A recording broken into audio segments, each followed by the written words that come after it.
मेरे क्षेत्र में अवैध व्यापार नहीं होने दूंगा, साथ में मिली भगत मिठाई नहीं खाने दूंगा। नहीं हूँ, मैं आपसे शाम को रिपोर्ट लूंगा, आप मुझे देंगे या मेरे को आना पड़ेगा आपके ऑफिस लेने। तुरंत प्रभाव से नॉनवेज के सारे जितने भी ठेले रोड पे लगे हैं, रोड पे बना रहे हैं, ये नहीं दिखने चाहिए। मैं कह रहा हूँ 1% गलती कर दिए, आरोप आप पे आएगा, दिमाग से बिल्कुल निकालना, मिठाई नहीं खाऊंगा मैं। ये वीडियो राजस्थान में बीजेपी के टिकट पर जीते बाबा बाल मुकुंद आचार्य की है। कल से उनके वीडियो सोशल मीडिया पर वायरल है, जिसमें वो नगर निगम विजिलेंस कमिश्नर को फोन करके जयपुर की सड़कों पर मीट की दुकानों को हटाने की बात कर रहे हैं, खुद भी हटवा रहे हैं। विधायक बाबा ने अधिकारी से ये भी कहा है कि मैं शाम तक आपसे रिपोर्ट लूंगा। बाल मुकुंद आचार्य जयपुर के बालाजी हतोज धाम के महंत है। कई लोग बाबा जी के इस वीडियो से उनके मुख्यमंत्री तक बनाए जाने के भी दावे कर रहे हैं। हालांकि राजस्थान में इस बार सवाल यही बन रहा है कि मुख्यमंत्री कौन बनेगा। आपने नया सीएम बन रहे हैं ना सर, सीएम बनते ही पहला काम क्या करेंगे? अरे भाई, राजस्थान के सीएम बनते हैं। नमस्कार, मैं राजीव चौधरी। आखिरकार 2 महीने से चल रही अतश्री राजनीति कथा का पटाक्षेप भाजपा के पक्ष में जाकर खत्म हुआ। राजस्थान में भाजपा ने बड़ी जीत दर्ज करते 115 सीटें जीती। कांग्रेस के कई दिग्गज चुनाव हार गए, यहां तक कि कांग्रेस सरकार में मंत्री रहे 16 मंत्री भी चुनाव हारे। लेकिन अब चुनाव जीतने के बाद पत्रकारों के साथ साथ राजनीतिक गलियारों में ये चर्चा बड़ी तेज है कि सीएम फेस आखिर कौन होगा। क्या 2 बार मुख्यमंत्री रही वसुंधरा राजे को एक बार फिर उसी पद के लिए वरिष्ठ नेताओं को वो मना पाएगी, या भाजपा लाकमान किसी नए चेहरे पर भरोसा करेगा? इन तमाम सवालों के जवाब के लिए बात उन चेहरों की जो बीजेपी के संभावित सीएम चेहरा हो सकते हैं।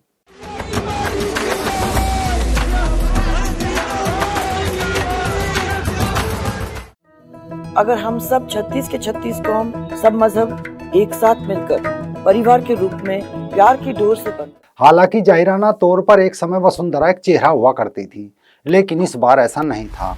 आम और खास के बीच चर्चा थी कि राजे को बीजेपी अलाकमान ने साइड लाइन कर दिया है। लेकिन जिस तरह से बीजेपी ने सत्ता में वापसी की है, उससे राजे का कद थोड़ा सा बड़ा है। हाँ, ये जरूर है कि वो सीएम उम्मीदवार होगी, ऐसा अभी भी तय नहीं है। हालांकि एक नाम ओम बिड़ला का भी है, पर उस पर भी अभी तस्वीर साफ नहीं है। ऐसे में फिलहाल सबसे ऊपर महंत बालकनाथ जी का नाम सबसे ऊपर चल रहा है। सोशल मीडिया पर लोग राजस्थान का योगी कहकर बतौर मुख्यमंत्री भी उन्हें देख रहे हैं।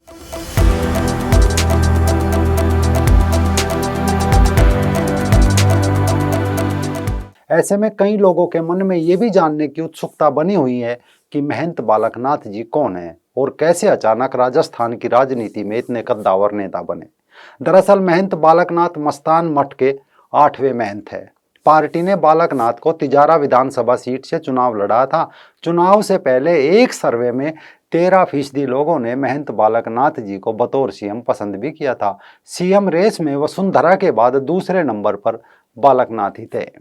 लेकिन इसके अलावा जयपुर राजघराने से ताल्लुक रखने वाली राजकुमारी दिया कुमारी भी इस समय इस मुख्यमंत्री की रेस में है। पार्टी ने भी जयपुर की विद्याधर नगर सीट से प्रत्याशी बनाया था। इस सीट पर पूर्व सीएम वसुंधरा राजे के करीबी नरपत सिंह राजवी का टिकट काटा गया था। दिया कुमारी को भी वसुंधरा राजे का विकल्प माना जा रहा है। हालांकि चुनाव से पहले हुए सर्वे में दिया कुमारी को सीएम पद के तौर पर सिर्फ 3% लोगों ने ही अपनी पसंद बताया था। इसके अलावा भी कई नाम है, लेकिन चर्चा और अटकलों के बाजार में जो सबसे प्रभावी नाम है वो महंत बालकनाथ जी का ही है। बताया जाता है महंत बालकनाथ जी का जन्म राजस्थान के अलवर जिले के कोहराना गांव में साल 1984 में हुआ था।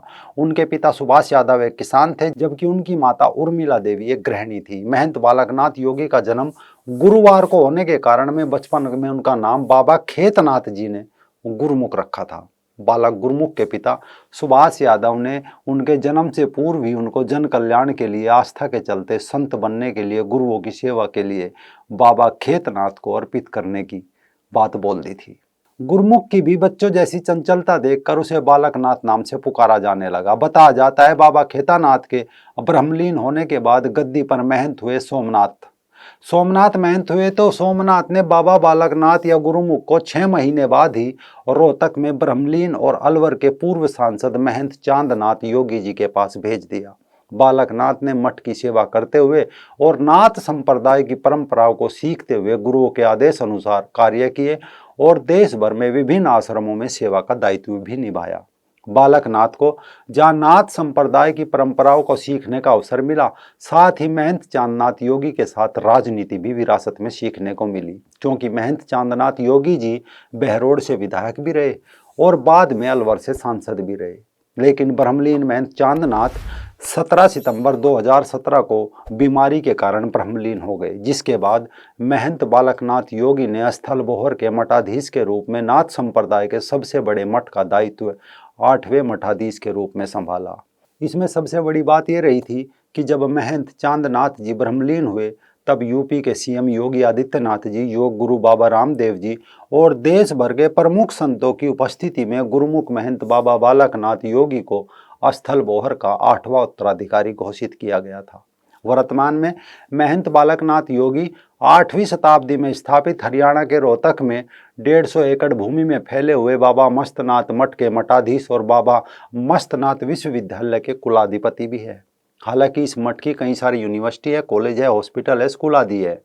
ये तो बात हो गई बाबा बालकनाथ की और उनके सीएम फेस की, लेकिन कई नाम और भी सामने हैं। 2 तो हमने बता दिए, वसुंधरा राजे और राजकुमारी दिया कुमारी। इसके अलावा सीपी जोशी है, गजेंद्र सिंह शेखावत है, अर्जुन मेघवाल है, अश्वनी वैष्णव है, सुनील बंसल है, भूपेंद्र चौधरी समेत किरोड़ी लाल मीणा भी है और भी कई नेता सीएम की रेस में शामिल माने जा रहे हैं। लेकिन अब बाबा बालकनाथ का नाम अचानक रेस में सबसे ऊपर चल रहा है। हिंदुत्ववादी योगी आदित्यनाथ की शैली की पूरे देश में जैसे चर्चा होती है, योगी आदित्यनाथ का पार्टी पूरे देश में इस्तेमाल भी करती है, यहाँ तक कि पूर्वोत्तर में भी योगी जी की डिमांड रहती है। तो राजस्थान को भी बालकनाथ के रूप में पसंद करने का कारण यही हो सकता है कि लोगों को लगता है कि बालकनाथ जी भी योगी आदित्यनाथ की शैली में राज्य को चलाएंगे।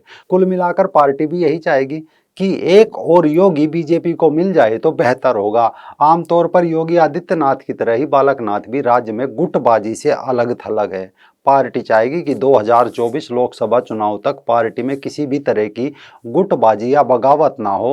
हालांकि राजनीतिक विश्लेषक तो यहाँ तक भी कयास लगा रहे हैं कि बाबा बालकनाथ का यादव होना उत्तर प्रदेश बिहार के लोकसभा चुनाव में भी पार्टी के लिए कारगर हो सकता है। यूपी और बिहार में यादव वोट का बहुत बड़ा शेयर है। अखिलेश यादव और लालू परिवार के कारण यादव वोट बीजेपी को बहुत कम मिलते हैं। तो लोकसभा चुनाव में बालकनाथ को फेस बनाकर अगर यादव वोटर का कुछ % भी पार्टी खींच लेती है तो यूपी बिहार में समाजवादी पार्टी और आरजेडी को भी कमजोर किया जा सकेगा। तो ऐसे में कई कयास है, देखना होगा राजस्थान में बाबा बालकनाथ मुख्यमंत्री बनते हैं या फिर कोई और। कमेंट बॉक्स में अपनी राय जरूर दें।